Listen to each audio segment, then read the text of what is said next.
Howdy, folks. Howdy. How y'all doing this evening? Oh, let's see. We got a few people popping on. I think we got our sounding good here. It has got cold here in South Carolina. Yeah. We're getting into the 30s tonight, which is crazy because 2 weeks ago it was, what's up, Brad? It was in the 80s a couple weeks ago. Now we're getting into the 30s tonight, but it's crazy. I'm kind of glad. I'm ready for some cold weather. Yeah, I agree. We had a good buddy pass away that used to help us here at the shop. Y'all have seen him on some of our videos, Mikey Johnson. We went to his funeral earlier today. He was a paramedic, and he used to help us a good bit, do strings, and he's been to some of the ATA shows with us and all that. But we went to his funeral and got that done with and did a few bowstrings and all that stuff. But he was 31 years old and had a dang blood clot, killed him pretty much. But anyway, so if y'all have seen him in our videos, I think he was on podcast 22. I look back and seen right, but keep him as people in your thoughts because he's got 2 young kids, so that's not going to be fun. But anyway. So we did that earlier. It's been kind of a rainy day. I think tomorrow is not going to rain, but be cold. But what's up, Dean? I think we got a couple questions. Yeah. The first one I got comes from Neil that says, how do I calm down a twang sound on my bow? It's probably string related. I wish he didn't say what bow, did he? No. We're going to say just make sure everything's tight, that maybe you ain't got, if it's got a module, make sure the mod screws are tight down, your wrist, sight screws, everything. I mean, other than that, really all you could do is maybe run like cat whiskers or string leech, some type of monkey tail style. Yep, that's about it. Yeah. Maybe, I mean, it's according if it's string or bow, like, you know, if it's string, that's pretty easy. If it's something coming out of the bow, then you got to figure out if it's the module or the, you know, does it need like a limb saver type system on it or something? Yeah. Took out a nice buck today with my work truck. Uh-oh. Yep, I think the doe chasing here has begun from what we're seeing and hearing, so yeah, the time is here. Yep. Next one I got comes in from Lenny, and he says, is there a way to get a few more pounds out of my bow when it's maxed out? I kind of, well, there's a few things. I mean, you can twist your cables up and get a couple, but it's also according to the bow. For example, some of the Matthews solo cams, when they put the string suppressors on there, if you do that, it'll dig into one suppressor more and tear it up. So that's kind of a no-go. But some bows you can get away with at least getting 2 or 3 pounds out of. I'd say most bows, but I guess if you're watching or see this later, send us a message back. Let us know what bow. We can probably give you a little more information. But that's sort of the. It is going to lengthen the draw length just a tad, but it'll get you a few pounds. What's up, Sam? What up? And then, you know, several different things. How old is the string that's on the bow, the stringing cables? Yeah, that's true, because they typically lose a few pounds over the years. So maybe it's time to redo those. Harold gets in, any news on new bows? We've heard, I think I can say this because we're not a Matthews dealer and it's kind of online, but there's supposedly a 33-inch Matthews coming out. It's going to be like the Traverse, but with the switch weight mod, the V3X. I've seen it floating around online, and I don't have any inside information other than what everybody else can see, but I've seen that enough to believe it. I don't know what else they got coming out, but I'm pretty sure that is going to be one of them because I've seen it from several sources. Yeah. Mid-November. We heard Prime was coming out. What was it, November 14th? I think I seen the 16th. Maybe 16th, something like that. We're hearing they're coming out with 3 bows. The rep's supposed to be coming by this week or next week. So we'll see what we can see and tell after that. But it ought to be interesting. And I hadn't heard anything about Hoyt except for they signed a bunch of their old shooters back. Yep. I hadn't heard anything about like Obsession or Martin or any of those companies either. So nothing. We ought to be getting close. Nothing on Bowtech or anything like that. So it won't be long. They'll start getting some stuff out there.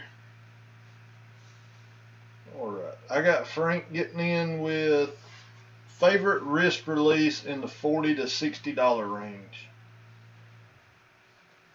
Probably the Nemesis by B3. I mean, it's a $50 wrist release. The only drawback to it is you don't get the trigger sensitivity adjustment on it. I think for $70, the B3 King, you can, it's a little bit upgraded. You get the sensitivity adjustment on it, but you know, between that $40, $60 range, that Nemesis is the way I would go.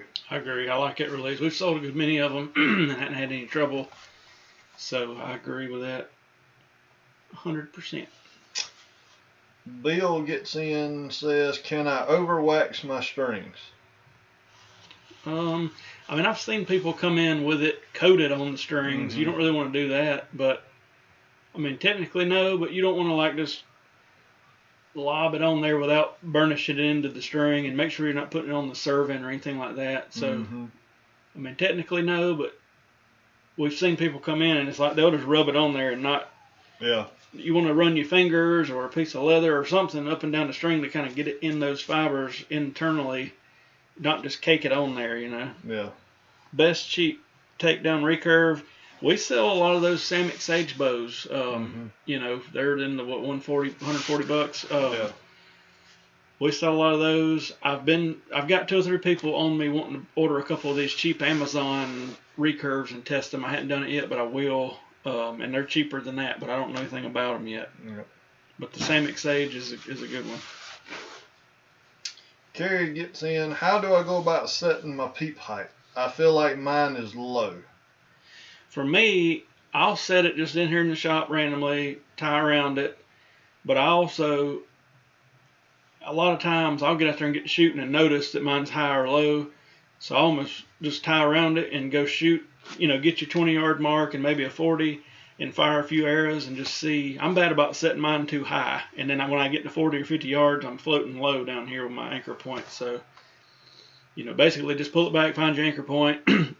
But unless you're going to have to get at least sort of a sight set before you know exactly what's going to happen, you know, because the further that thing goes down, typically the anchor point changes a little bit. So one of the ways I was taught way back in the day, or was told to, is draw your bow back, close your eyes, hit your anchor point, and if you shoot one eye open, both eyes open your eyes and see where that peep is. And if it's high, you know, bring it down. If it's low, bring it up. But that, you know, that'll give you a good starting point. And then, like Jeremy said, I'd shoot a little bit and find out where to put it exactly. Yeah. What's up, Muddy Ducks? Muddy Ducks. Y'all go follow her page. She makes all these custom tumblers and stuff. And right before we went live, she sent me some Christmas ornament pictures. So if you need like tumblers made, I don't think mine's not in here right now, but she made me and TJ some nice Archeryshack tumblers that were quite cool. They're on a podcast from like last August if you want to go back and look, but she makes some nice stuff. Larry, we showed a trick with a Bitsenberger like if I'm just using a blazer, I'll put the blazer in the back like it needs to be, but then I'll put one in the front, and that way instead of that clamp leaning down because there's nothing up there, it'll keep the tolerance the same. You know what I mean? I'm not gluing the one on the top of the clamp, but it kind of keeps it level or whatever. Let's see, Bruce, what was seeing elite?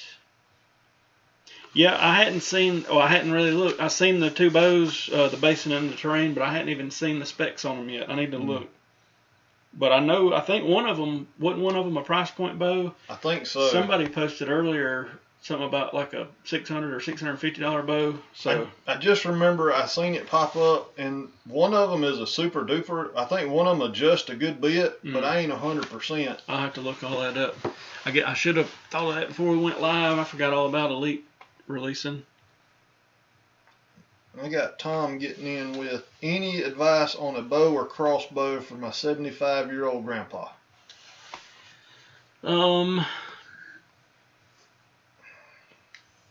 I mean, if you go bow, I mean, we have to know some stuff, but I mean, I guess if you go bow, you'd be 40, 50 pounds.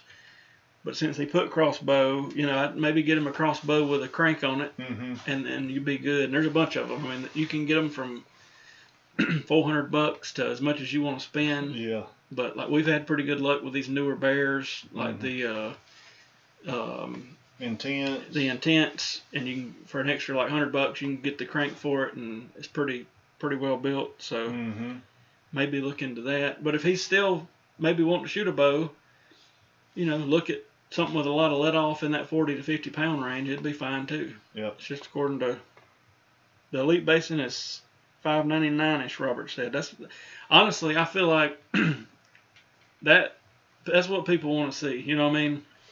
I'm not saying there's not plenty of people out there wanting to spend $1,200-$1,200, but with everything going up, I think that's smart. They come out with a $600 bow, and I'm sure it's probably decent.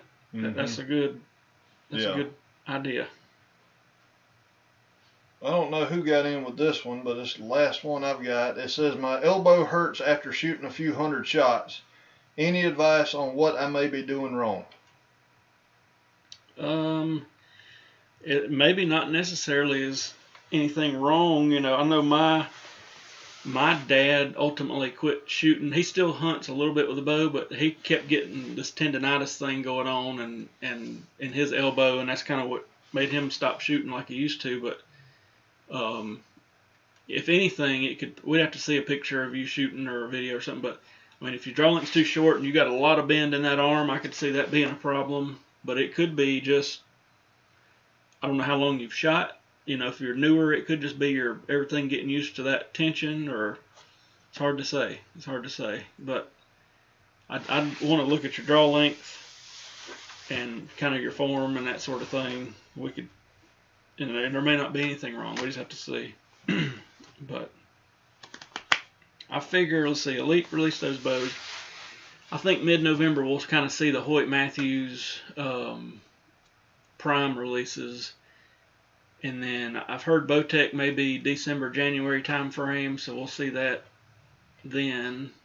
I don't know about some of the other companies like Obsession and Martin and all of them. I hadn't heard a word about when. I think last year Obsession released ATA in January, but they're not going to the ATA, so I don't know what they're going to do. Let's see.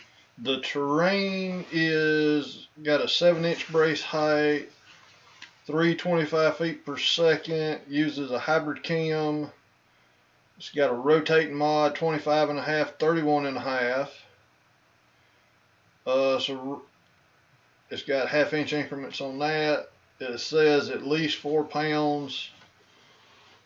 This is off inside bow hunting, I think. Inside archery. Dean said the Alaskan and the Resurgence Bear look to be the same bow, but the Resurgence comes as ready to hunt. Alaskan is dealer only. You're right, they are. And that's what the rep had told us. We ordered like 54, and I'm hoping to God they hurry up and ship them, because we've got literally a wait list on some of these bows. People just need a bow. They want that $400 range package, and we are, like the Species bows we ran out of, and I just need them to ship us some. So last year it took them 2 or 3 weeks, and that's kind of where we're at now, 2 or 3 weeks. I'm hoping it comes on. Here's the specs. It's a 32.5-inch axle to axle, 7-inch brace height, 3.9 pounds, 25.5, 31.5, 45 to 60 or 55, 70, 85% let off, and 325 feet per second. Larry said, is this the end of the ATA? These companies are killing it profit-wise without spending big costs. I don't know. I mean, to be completely honest, if you look at it as a whole with the internet these days, you know, these companies are spending, what I've heard is like the Matthews, Hoyt, Bowtech size companies spend between $250,000 and $300,000 between the booth space and getting there and getting employees there and hotels and all that. That's a lot of money. And then we like to go, if for nothing else, to handle stuff like, just an example, we're not a Hoyt dealer, but we would like to shoot the Hoyt bows and compare them to stuff we maybe do carry, you know what I mean? Or if somebody comes in and says, hey, I want to get the Venom, what do y'all think of it? We can say, well, we shot it, we like it, we don't like it, whatever, you know. So, you know, the dealers also get a better deal, but that's sort of a thing of the past because most of the companies we deal with have either already or they will in the next few weeks emailed us and said, hey, you know, pretty much order you yearly orders now and you'll save 5% or 10 or whatever it is. So we don't really have to go there for that. And that used to be the reason to go. Used to, and I really miss these days, used to, you know, the bows got released at ATA from everybody.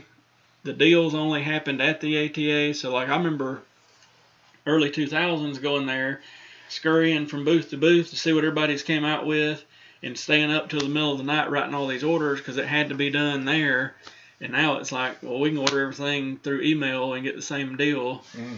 And I get, you know, as a shop, save a couple grand from a couple of us going up there and spending the night and eating and doing all that stuff. So I don't know. I think the ATA's almost priced itself out of business because of what they're charging these big companies to come in there. I mean, I remember a few years ago looking at their packages for the companies that go rent a booth, and it was like $20,000 to put your logo in the men's urinal. I mean, literally, and I mean it's crazy. So I don't know. Here's the spec on that basin real quick. 32 and 3/8 axle to axle, 6 and 5/8 brace height, 3.9, 16 to 30 inch draw, 20 to 70. Up to 80% let off, and 315 on IBO. Jim said, shooting Renegades now. Any reason to order another 6 in Rampage, or are they essentially the same arrow? He likes the bright end of the Renegades. I like the Renegades. Now, on paper, the Renegades are 5/1000ths, and then the Rampages you can get in 3 or 1. But when I've spun, and y'all can look at them videos I've done, when I've spun those Renegades, they're way better than plus or minus 5. I mean, they're like 2 or something. So I've been shooting Renegades for 2 years out of my hunting and total archery setups, and I love them. So unless you just want something different, there is a little bit of difference if you look up the weights and stuff, but it's not much. What's up, Devin? So unless you just wanting to change it up, then probably stay Renegade. I tried my buddy's new Hoyt Venom, and it felt better than my VXR. We've had a good many folks buying those. We don't sell Hoyt, but we've had several Venoms come through the shop, and they do feel good. Yep. They do feel real good. They, I thought it was kind of different that Hoyt brought all those, or got all those shooters back suddenly. You know, Jesse Broadwater and Chris Hacker and all these people went back to Hoyt. They used to shoot for them and all that. So maybe Hoyt's kind of thinking, all right, we need to throw some money back out there and get these people going. But then again, you know, I don't know how much the tournament side of things relate to their overall bow sales, because I know all these companies say their tournament bows are like a tiny, tiny, tiny percentage of their overall sales. And that's kind of why Bear don't even fool with much tournament stuff. They know they've done a few tournament bows and said they don't sell enough of them to really worry about it. Yeah. They focus on the hunting stuff. But I'm curious to see what Hoyt comes out with. But anyway, that's all I got. That's all I got too. Really like the looks and the performance of the Bear Alaskan. Might have to pick one up. Yeah, we'll I'll do videos on all of them once we get them in, but we've pretty much got almost every model of 2022 ordered, at least one of them, probably a lot of them, several.